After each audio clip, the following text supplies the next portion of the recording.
Good morning, everyone, and welcome to this second live session for distance learning at Wilmington Academy.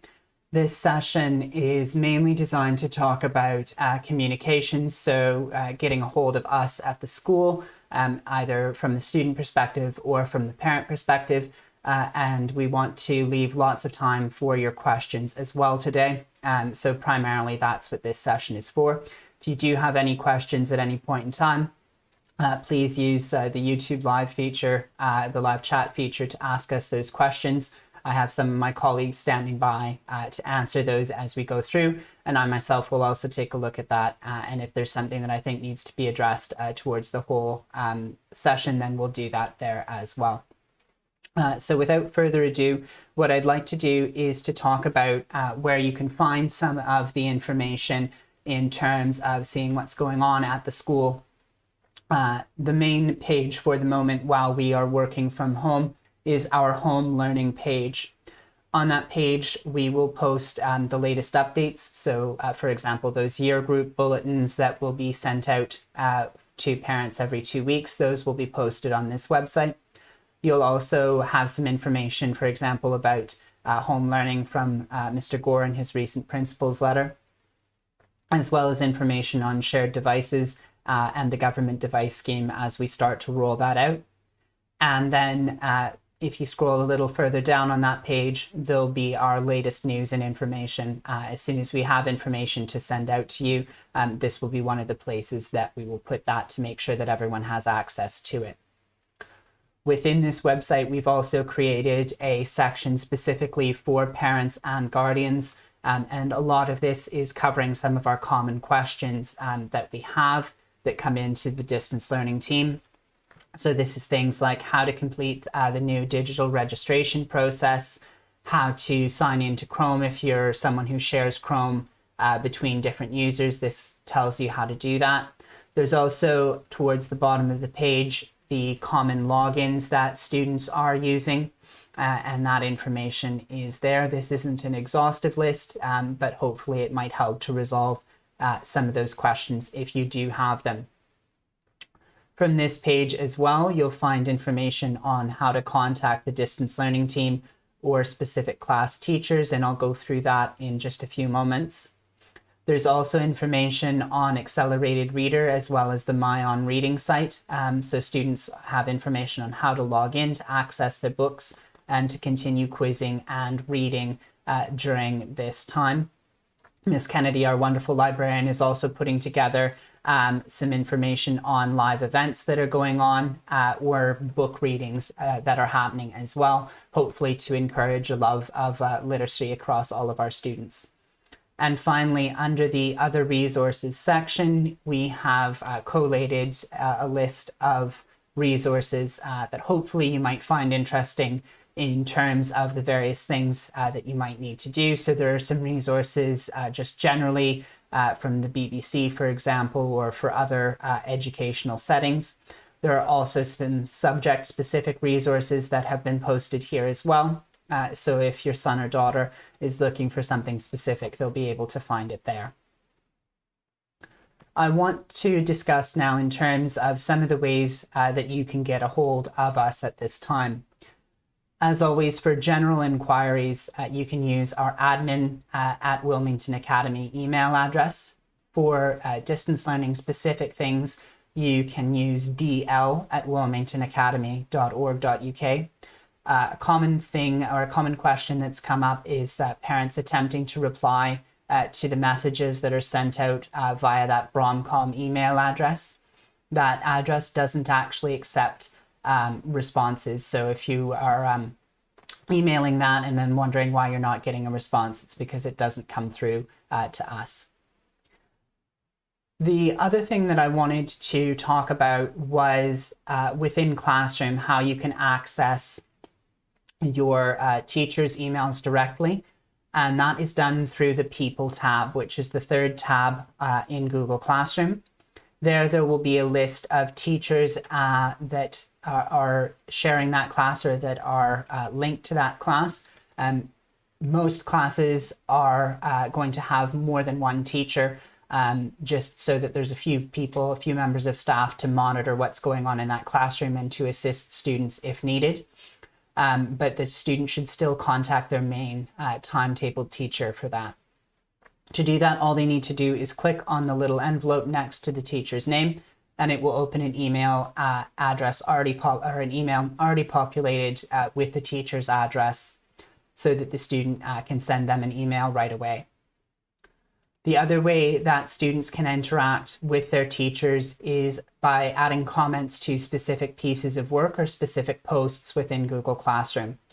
So students will see, once they click into a material or to an assignment, that there's a space here for class comments. Class comments are shared between the student and the rest of the class. So this is a great place for class discussions to happen. And I'll often use that for kind of debates as we're working from home, where students can then post and answer each other and question each other about their understanding of the topic. For assignment posts on Google Classroom, you'll see that there is a space for private comments as well.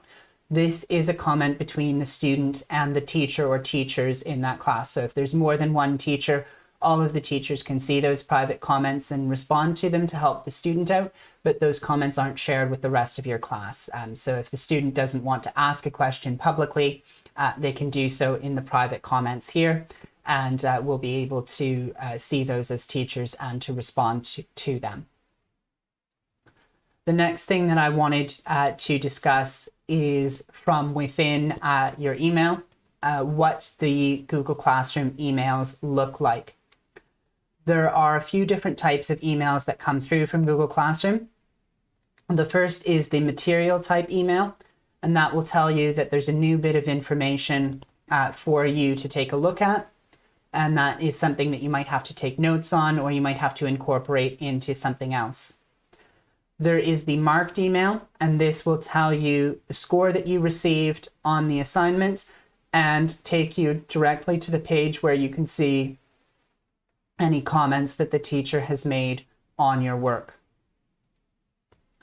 The final one is the assignment email, and this lets you know what the teacher has posted as an assignment and when that is due. For parents, these look a little bit differently. They're done via Google Classroom Guardian Summaries.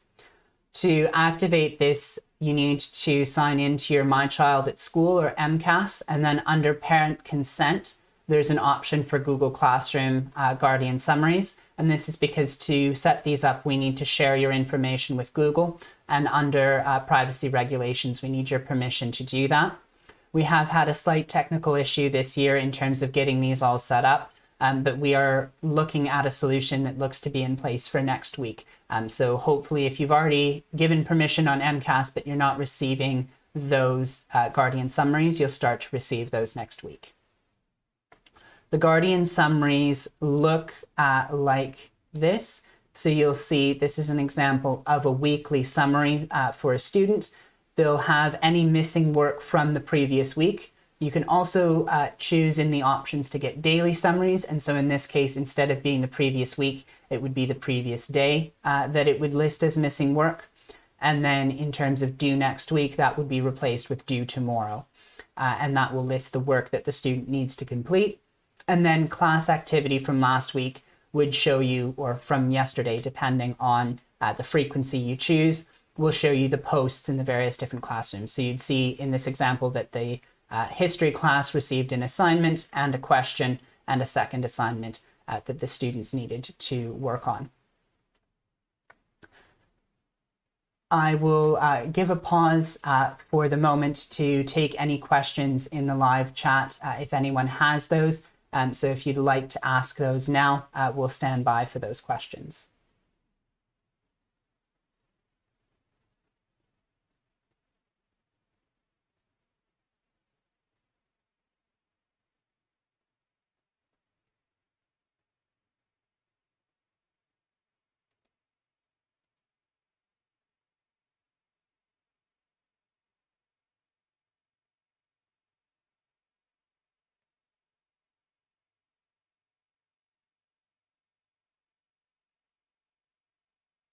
Okay, I see that there aren't any questions at this present time. So I'll go through a few more things, and then the rest of this session will be for questions if you have those. So some of the things that have come up quite often in terms of questions are about students being able to, for example, reset their passwords. This can be done by the distance learning team for most things that the students use. So for their Tassami accounts, which are digital textbooks in maths and science, for their WA Learner email accounts, that can be done by us as well. For you as parents, we're able to reset your MCAS account details if you need those done. We have had recently, in the past few days, some questions about Seneca accounts. Seneca isn't internal to the school, and so as teachers, we don't actually have access to reset account passwords on Seneca, but that can be done by the students themselves. When they click their login page, there's an option to forget or to click if you've forgotten your password, and that will allow the students to reset their Seneca passwords. Another question that has come in a few times is about the digital engagement scores and how those are calculated, and then as parents, how those are seen. Digital engagement scores are done by teachers throughout the week as students are completing work. If you'd like a definition of those scores, you can find them on the For Parents Guardians tab of our home learning website. So you'll see that a level 5 score is a high attainment score. The pupil is consistently taking part in all aspects of online learning with enthusiasm and is determined to be successful. This is really an extraordinary score. If it were sort of a GCSE score, it'd be kind of the A star or the level 9 here. This is a student who's really producing work to the highest standard, on time with all deadlines met. Level 4 is defined as strategic engagement. So this is a student that is self-motivated. We as teachers are not having to chase them for work or to chase them to meet deadlines. Level 3 is compliant engagement, and this isn't a bad thing. It just means that the student is completing the work with some reminders. So this would be a case of a student who sort of hasn't submitted work on time, but does get that work submitted once they're reminded that it was due. Level 2 and level 1 are where we see some more reluctance on the part of a student. So this might be more than one reminder that the student is needing to complete the work, or this may be, for example, out of 5 lessons set during a week, a student who has only kind of completed 1 or 2 of those, or has completed them to a very poor standard. Just parents to be aware, we have a few of you that have questioned about the level of work that your students are completing.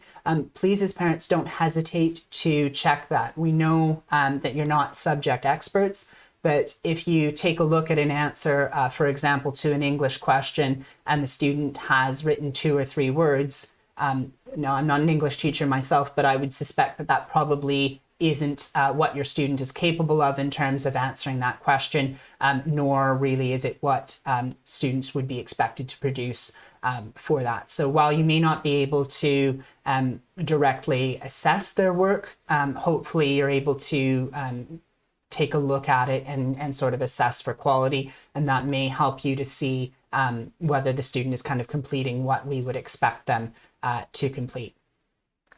At the end of a week, the scores are tabulated at the school, and then they are sent to you on MCAS.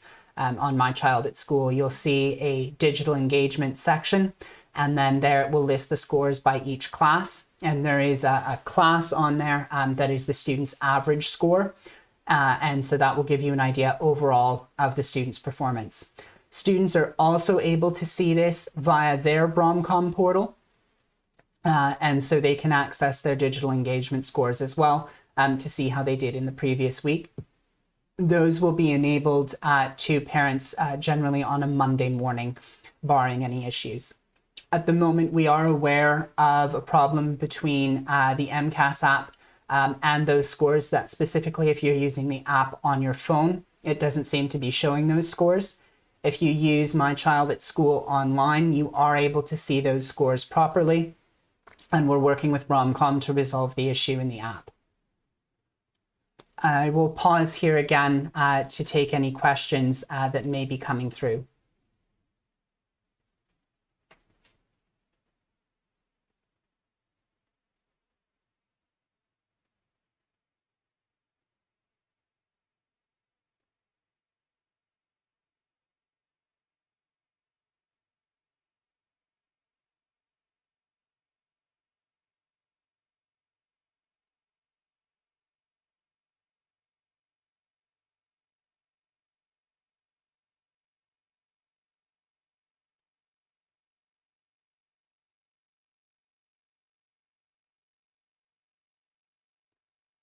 Okay, we'll continue. One of the things that has come through often as a question is in terms of the number of emails that students do receive via Google Classroom and via its notifications. Some of these can seem a little bit overwhelming for students when they check their inbox counts. And so there is a way of limiting those. Students can go onto Classroom and they can click their settings page. So that's on the left-hand side of Classroom, and they can go down to Settings. And there they'll have the option for notifications, whether or not to receive emails. We would like them to keep that setting on. We do want them to be able to receive these emails, but they may want to go through and turn some of the notifications off. So they may not want to receive comments on posts. They probably will want to receive comments that do mention them specifically. So if a student has asked a question, as we talked about at the beginning of this session, using those class comments, the teacher can then reply and sort of name that student, saying this is a reply to your question. And so the student will probably want to receive those comments, as well as private comments that the teachers made on their work. So that would be feedback that the student has received on the work, or that would be questions or answers about that work. You'll probably want to keep on work and other posts from teachers, as well as returned work and invitations to join a class as a student. Some students may find the due date reminders for your work helpful. Some students, because they've already received the email telling them that their work has been assigned, find that it's better to turn those off. And then as students aren't teaching classes, they won't see this final section here.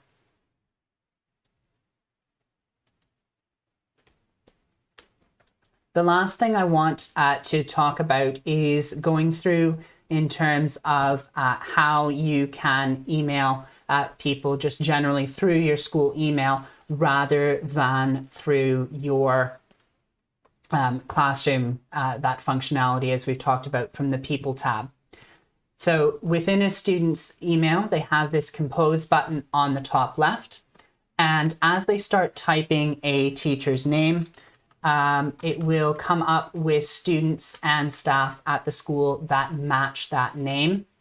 So they will be able to find the person that they're trying to email.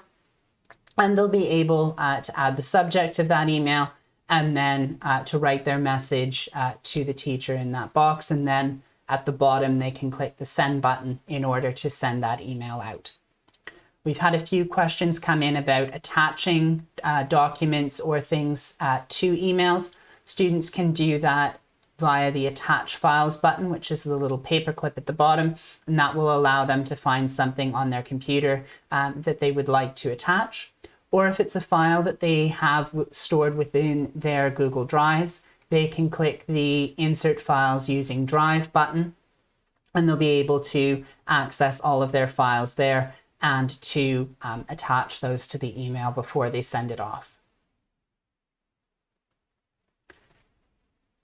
In terms of planning, students are able to see the deadlines that have been set for their courses within their online calendar. And they can do that from within any of their Google apps, so potentially from within their email or from within Classroom. all they need to do is click on what Google terms the waffle, which is in the top right-hand corner, and it's that grid of squares. And then they can click on calendar. And they'll then see all the assignments for their different classes on the day that those assignments are due. So the student can help to sort of plan ahead in terms of their tasks and when they need to complete something. At this point in time, I've gone through the material that I had set aside to cover for this session. If anyone missed this morning's session on Google Classroom, we're doing a repeat of that session live this afternoon. So I'll cover the same points, but if there's different questions that come in, or if you'd like to ask questions, you've got the opportunity to do that on there. At the moment, we will stay live on this stream to answer any questions that you might have. So you can do that using the live chat feature there. That should be to the right-hand side of the video if you're watching in a browser, or below the video if you're watching on your mobile phone.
We've had a question that has come through via our email, and that's about password resets again.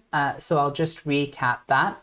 We're able to reset students' Google account passwords, so that's their email addresses that end in @WALearner, or for post-16 students that end in @LAT16. We're able to reset those for them if they've forgotten them. We're also able to reset their Bromcom portal. So there is a Bromcom version for students that's similar to My Child at School, except it's for them. We're able to reset those passwords for them. And we're also able to reset student passwords for most of the online platforms that we use. An exception is the Seneca platform. That password reset is done by the students themselves. If they try to sign in and they've forgotten their password, they can click the "I've forgotten my password" button. It will send them an email and they're able to reset it through there. For parents, we're able to reset your My Child at School passwords. So if you have had some issues, or if you're not able to log in there to see the digital engagement scores, just let us know by emailing dl@wilmingtonacademy.org.uk, and we can reset those passwords for you. We'll stand by here to take any questions that you might have. So please don't hesitate. Don't be shy. If you've got a question, please ask that. We're here for that now for the rest of this session.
Being as all of you seem to be a little shy this morning, I have asked my colleagues at school and at home what questions they've received from students in the past couple weeks.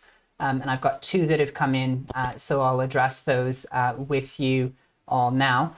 Do please feel free, if you've got questions, ask those in the chat. In case a concern is about these comments being public, they're public at the moment to people who are viewing it. But we're not saving these comments or publishing them after this event is done. We will publish the video with the questions, but we won't be publishing the actual person that asked those questions or the chat that goes in the stream, in case that's a concern for anyone there.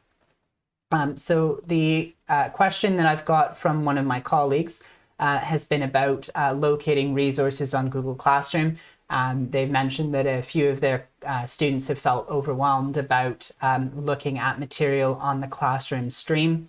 And so when we're talking about the stream, what we mean is this main page of Classroom. And this is very similar to, for example, a Twitter stream or a Facebook stream, in that it will contain all of the posts that have come in the order that they were received.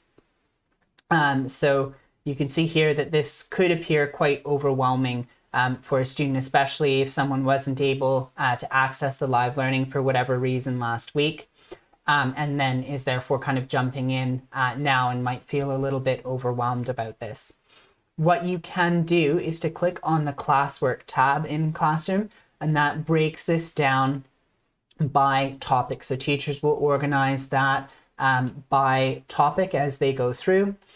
So you can see, for example, within science, we've started posting using the distance learning topic. So those go right to the top for students, and they're able to see those lessons. And then lessons are now being dated as well, so students can kind of follow along through there. And this might be an easier way for students to kind of find their the topic or the lesson that they're particularly looking for, and to be able to respond to that lesson.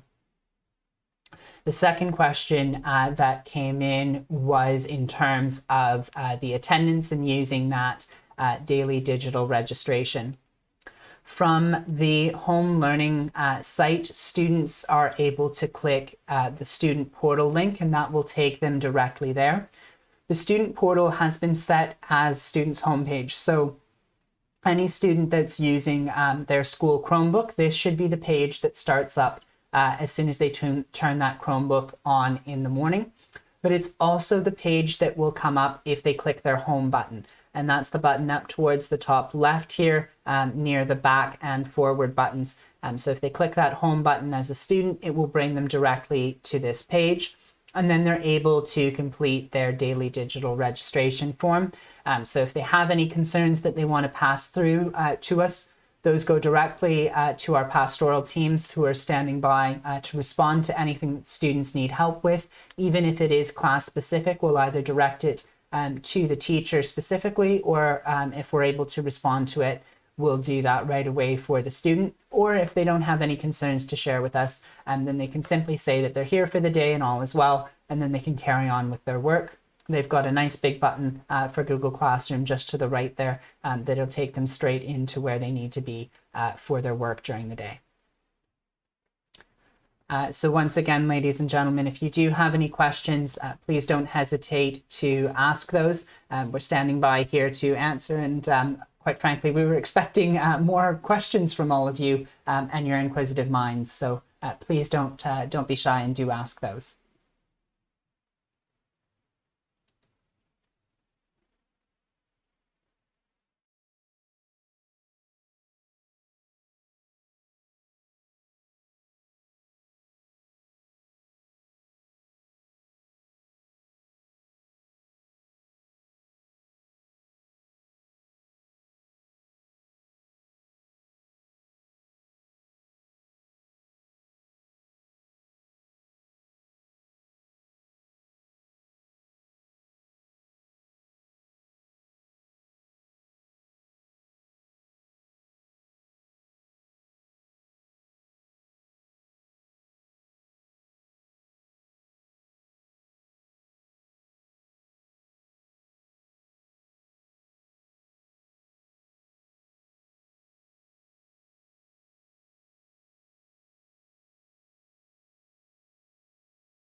Ladies and gentlemen, I would just like to thank those of you who joined us for this session this morning. If there are any questions that you didn't get a chance to ask, you can do that via the distance learning email.